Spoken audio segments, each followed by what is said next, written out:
CEO Ronald Hickman from Creating the Difference. I have the CTD Bowling Ball Surface Scanner version 2 right here.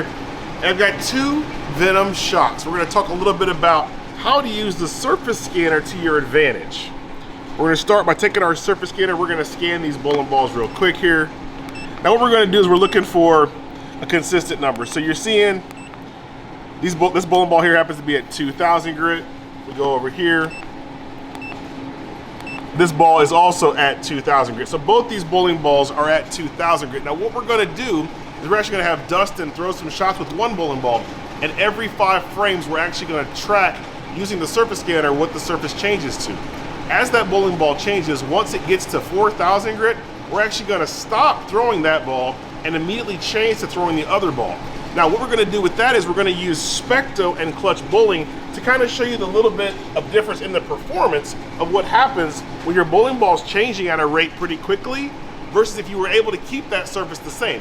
Now obviously you couldn't sand this bowling ball back to 2,000 grit while you're bowling, but you could have 2 bowling balls that are the same grit, and that's what we're going to show you today. So let's have some fun. So Dustin's going to throw some shots. He's actually going to bowl for score. We'll have both Clutch and Specto running. We'll kind of capture what he does, and we're going to kind of show you exactly the surface changes bowling ball's going to experience over the course of bowling several games. Once the bowling ball gets to 4,000 grit, we will immediately change balls, and that will allow us to have a much better understanding of how surface impacts the performance. So Dustin has bowled a game. He's starting to scan the bowling ball to kind of see what the surface is. What are you getting, Dustin? 4,000. So 4,000 grit's the number he's getting for the surface scan. And then obviously we're tracking some of the data. So what we're gonna do, you can even see, like just look at the balls real quick. Look at this bowling ball and look at this bowling ball. You can see they do not have the same level of shine. This ball obviously looks shinier than this ball. So what we're gonna do is we're gonna have him switch bowling balls and now throw the bowling ball that is still at 2,000 in place of the bowling ball was 4,000.